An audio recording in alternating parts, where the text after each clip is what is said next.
Welcome to CognitionChunks. This is Scholars or Sorcerers? Science and Mysticism in Ancient Academia. Asking, what are the 7 oldest known ancient universities? 7 oldest known ancient universities. 1. University of Al-Qarawiyyin, founded in 859 AD. Location: Fez, Morocco. Built by Fatima Al-Fihri. Use: Islamic studies, later expanded to natural sciences, law, and other subjects. Current status: still operational. What can we learn? Importance of religious institutions in the propagation and institutionalization of knowledge. 2. Al-Azhar University, founded in 970 AD. Location: Cairo, Egypt. Built by Fatimid Caliphate. Use: initially focused on Islamic studies, later expanded to include modern subjects. Current status: still operational. What can we learn? The enduring nature of educational institutions built on religious foundations. 3. Nalanda University, founded around 5th century AD. Location: Bihar, India. Built by Gupta Empire. Use: Buddhist studies, philosophy, medicine, and mathematics.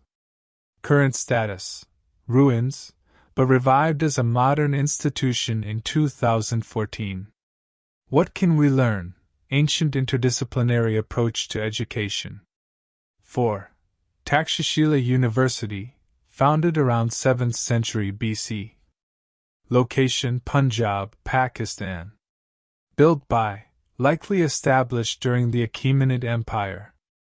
Use: studies in law, medicine, military science, and philosophy. Current status: in ruins. What can we learn? Early forms of decentralized education systems. 5.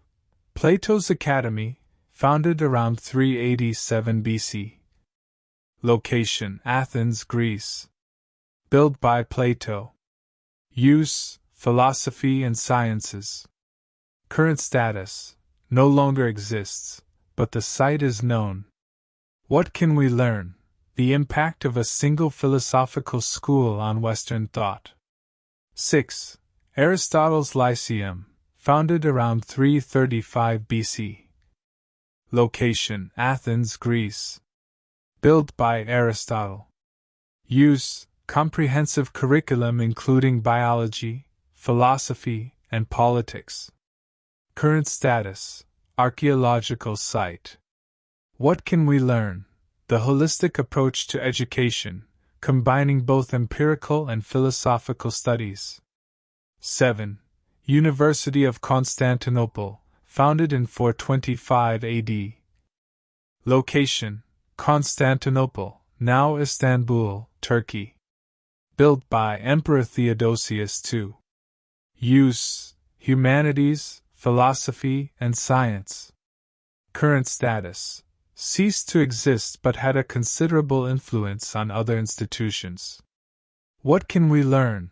How political entities can use education to reinforce their authority and disseminate their ideological viewpoints. Comparative analysis and relative timelines. Geographical spread: these universities span across continents and civilizations, from North Africa, Al-Qarawiyyin, Al-Azhar, to South Asia, Nalanda, Takshashila, and Europe, Plato's Academy, Lyceum, University of Constantinople. Educational focus: universities like Al-Qarawiyyin and Al-Azhar were more focused on religious studies initially, while Takshashila and Nalanda had a broader curriculum that included various sciences. Plato's Academy and Aristotle's Lyceum were more philosophical in nature. Architectural remnants: while some of these institutions are still operational, Al-Qarawiyyin, Al-Azhar, others like Takshashila and Nalanda only exist as archaeological sites. Socio-political context: some were established under religious auspices, Al-Qarawiyyin, Al-Azhar. Some were products of great empires, Nalanda, University of Constantinople, and others were more independent scholarly endeavors, Plato's Academy, Lyceum. Application of knowledge. 1. Interdisciplinary learning. The holistic educational approaches of universities like Nalanda and the Lyceum underline the importance of interdisciplinary learning, which remains relevant today. 2. State and education. The role of political entities in establishing and shaping these institutions reveals how education can be both a tool and a beneficiary of state power. 3. Cultural exchange. Many of these universities attracted students from different regions, showing early forms of international cultural exchange through education. 4. Enduring institutions. The long-lasting nature of some of these institutions, like Al-Qarawiyyin and Al-Azhar, highlights the enduring power of educational institutions and the long-term impact they can have on society. By studying these ancient universities, we not only get insights into the educational practices and priorities of past civilizations but also learn enduring lessons about the social, cultural, and political functions of educational institutions. This allows for a richer understanding of the role education plays in shaping civilizations and provides a long-term perspective on what educational excellence can mean. Scholars or sorcerers? Science and Mysticism in Ancient Academia. Introduction. The relationship between science and mysticism in ancient academic settings is a rich tapestry that holds many insights into the understanding of the natural world in pre-modern societies. It's a narrative that extends beyond mere superstition to engage with questions about the boundaries of human knowledge, the nature of reality, and the intricate interplay between belief systems and empirical observation. Conceptual overlap. In ancient civilizations, the separation between science and mysticism was often not as clear-cut as it is in contemporary discourse. In many cases, scholars who were exploring natural phenomena were the same individuals who were considered mystics or spiritual leaders. This blurred boundary was largely due to the holistic worldview of the time, where natural and supernatural explanations coexisted. Mesopotamian practices. In ancient Mesopotamia, priests who performed divination rituals were often the same people who developed early forms of astronomy. The Babylonians, for example, were known for their intricate star charts, but these astronomical observations were conducted for astrological as well as navigational purposes. Egyptian wisdom. In ancient Egypt, the concept of Hika, or magical power, was not separate from the sciences but was considered a form of knowledge. This could be used for medical practices, and Egyptian healers were often well versed in anatomy, botany, and also ritual incantations. Alchemy in the Islamic Golden Age. During the Islamic Golden Age, alchemy was seen as both a scientific endeavor and a spiritual practice. It was not merely about the transmutation of base metals into gold but also symbolized the transformation of the soul. India's confluence. In ancient India, the disciplines of Ayurveda, which is a form of ancient Indian medicine, and yoga, were deeply intertwined with Hindu philosophy and beliefs about spirituality and cosmology. Renaissance magic and science. In the Renaissance, figures like John Dee and Isaac Newton were deeply interested in both scientific investigations and mystical or alchemical traditions. Their work serves as a historical reminder that the boundaries between science and mysticism have not always been fixed. Philosophical implications.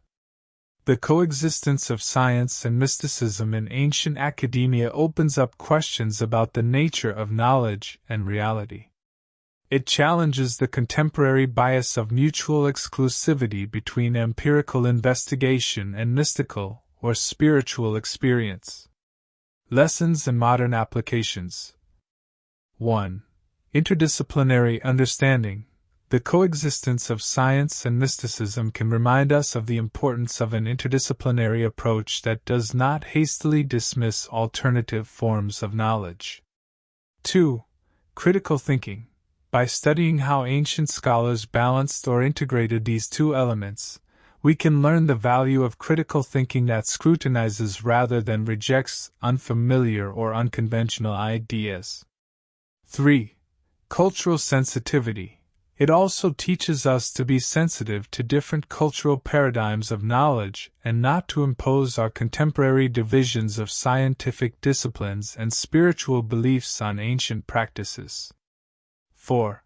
Innovation through synthesis. Finally, it can encourage us to find innovative ways of synthesizing different kinds of knowledge, whether scientific or spiritual, in our quest for a more comprehensive understanding of the world. Conclusion. The ancient scholars who straddled the realms of science and mysticism were not outliers but were often at the center of academic and cultural life. They remind us that the pursuit of knowledge can take many forms and that the separation of science from other modes of understanding is a relatively modern development. Recognizing this can help us appreciate the complexity and diversity of human thought across history, and could possibly offer new paradigms for integrating diverse forms of knowledge in the modern world. Well, folks, we've just journeyed through time and intellect, from the celestial observatories of Nalanda to the philosophical arenas of Plato's Academy. We've dabbled in alchemy at Al-Qarawiyyin and pored over Sanskrit scripts at Takshashila. This episode of CognitionChunks was a spellbinding exploration of the world's oldest known universities, those age-old bastions of human knowledge that were also, quite surprisingly, melting pots of mysticism and scientific inquiry. Each of these ancient centers of learning had its own unique character, be it the astronomical innovations of Al-Azhar or the Socratic dialogues that flourished in Athens. Yet they were all united by an enduring quest for understanding of the stars, the soul, and everything in between. Were they scholars or sorcerers? The answer, it seems, is that they were a bit of both, effortlessly blending the esoteric with the empirical. It's intriguing to see how these educational titans navigated the fine line between mysticism and rationalism, often synthesizing them into holistic models of thought that shaped civilizations. And what about us, the modern seekers? As we stand on the shoulders of these giants, it's worth contemplating. How have our institutions evolved? Do we maintain that same balance between the mystical and the material, or has something been lost, or gained, in our ever-specializing world? So, my fellow cognitive explorers, the next time you're stressing about an exam or buried in a research paper, remember that you're part of a long, awe-inspiring lineage of thinkers and dreamers who saw no boundary between the magical and the mundane. It's a legacy worth pondering and, more importantly, preserving. If this scholarly jaunt tickled your intellectual fancy, do us a favor. Hit that like button and share this mind-bender of an episode.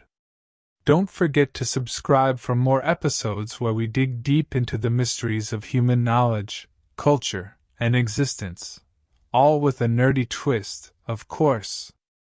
Until our next cerebral expedition on CognitionChunks, keep questioning, keep exploring, and above all, never stop learning. Over and out. Was this accurate? Did GPT just make up a bunch of stuff that does not exist or does not make sense? Find out next time in the CognitionChunks follow-up.